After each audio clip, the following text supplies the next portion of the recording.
If they asked you to stay, you would. But they didn't. The tram passed in the distance. It slowed, paused, then moved again.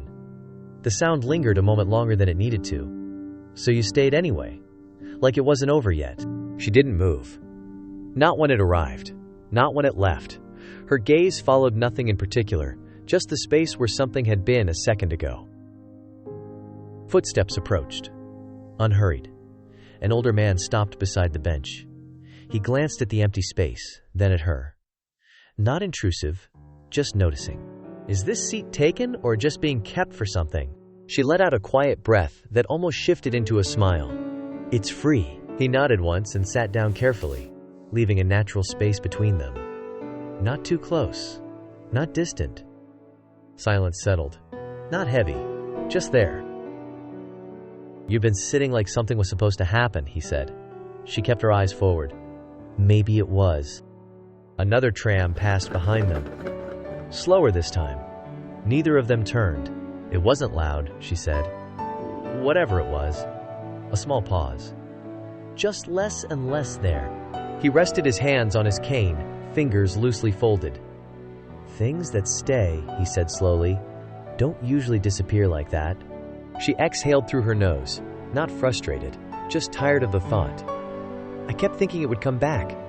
So I didn't leave. A faint breeze moved through the space between them, catching the edge of her sleeve before settling again. I don't think anyone asked me to stay. He nodded once, as if recognizing something familiar. I stayed somewhere like that once, he said. Long after, it stopped feeling like anything. She turned her head slightly now. Not fully, just enough to acknowledge him. Why? He looked ahead, not searching for the answer, just letting it come. Because it didn't end. It just stopped coming back. She looked down at her hands. Her fingers shifted slightly against each other, then stilled again. How do you leave something that never really ended? He was quiet for a moment. You don't leave it. You notice you're the only one still in it. The tracks in the distance hummed faintly, then faded again.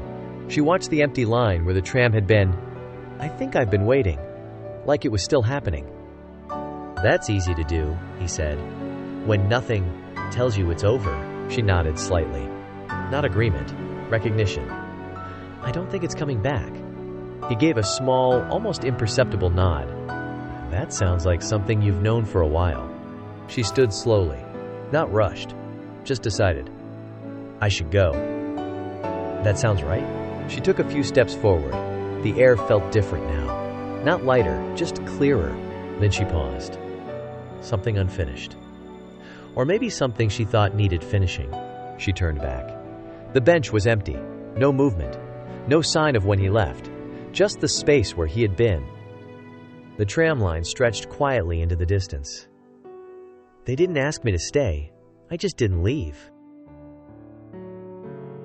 Thank you for sharing this quiet moment. If you feel drawn to walk this path of reflection and quiet wisdom, you're welcome to stay.